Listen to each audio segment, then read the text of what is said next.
tens of thousands of people greeted the Pope when he arrived in the Philippines for a 5-day tour. On the flight over, he spoke about last week's terror attacks in Paris. He says killing in the name of God is unacceptable, but so is insulting others' faith. Pope Francis making another of his goodwill visits, this time to the Philippines. This means another opportunity to meet the press aboard Vatican I. And to the likely dismay of those back in Rome, His Holiness has managed to inject himself right into the middle of another global issue, this one over free speech, which may not be as open as some would believe. Let's welcome to Midpoint, senior editor of The Catholic Thing and senior fellow at the Faith and Reason Institute, Brad Miner joins us. Brad, good to see you again. Good to see you, Ed.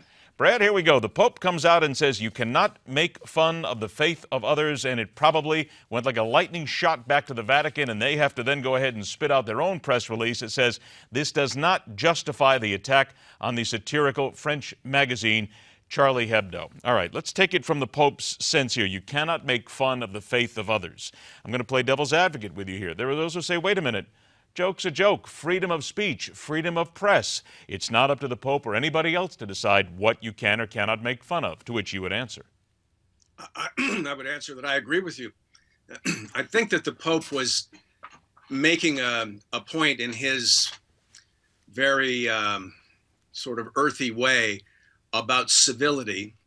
And you know, he, in that very press conference on the plane, he used as an illustration a friend of his, the guy who had organized the trip, a Vatican employee. He said, if this guy says something bad about my mother, he has to expect that I'm going to punch him in the nose.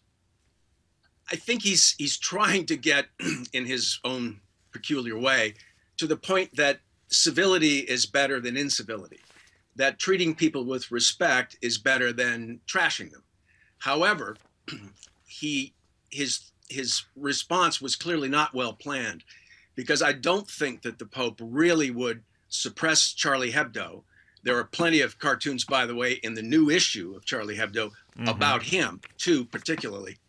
And I don't think he's, you know, there is no Catholic equivalent of a fatwa, but even if there were, I don't think that he would exercise it against them. I think his interest in the subject, his passion, his desire, and this is not entirely a good thing to have amity between Catholics and Muslims. I think it got the best of him, and he misspoke. Well, Brad, let's put it this way then. Is it possible now, that with this earthy manner that the Pope has at this point, and he seems to almost enjoy the attention in many ways. He likes to put a stick in somebody's eye every now and then. That maybe someone somewhere in the Vatican is going to say, Your Holiness, you have to just back it up a little bit. You've got to put it in reverse. Let's take it easy here because you're going out on a limb and you're sending mixed messages. Is it possible that could happen? Oh, it has happened. I think that's why, as you mentioned at the start, that the Vatican has backtracked. One of the things that happens with this Pope that really didn't happen very often with Benedict XVI or John Paul II were those follow-up memos from the Vatican to the press saying, well, he didn't really say what he said, or he didn't really mean what you thought he meant.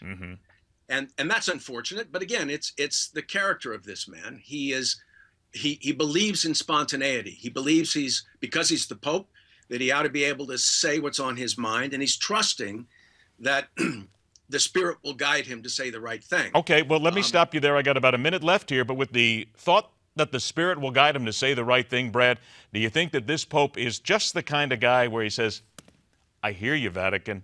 I'm the Pope. I'm still going to go ahead and say this because it needs to be said. I don't care how angry it makes you.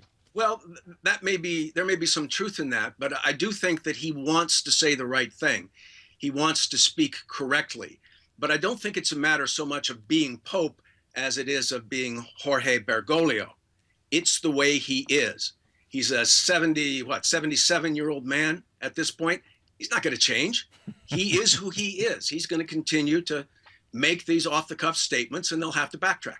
I'll tell you what, though, Brad, we're out of time, but I will leave you with this much. I think I and many others kind of like it that we have a Pope that just has that stick-in-the-eye mentality. It's kind of like let him poke away a little bit, and it's not bad to start this kind of a conversation indeed. Brad, and it gives us a chance to talk. It certainly does as well. Always a pleasure to have you on the show. Brad, thanks so much. We'll talk to you again soon. Thanks, Ed. All right, break, and we're back with the first member of a certain religion to be named to an influential Beltway committee, and why some believe this is more than casual news.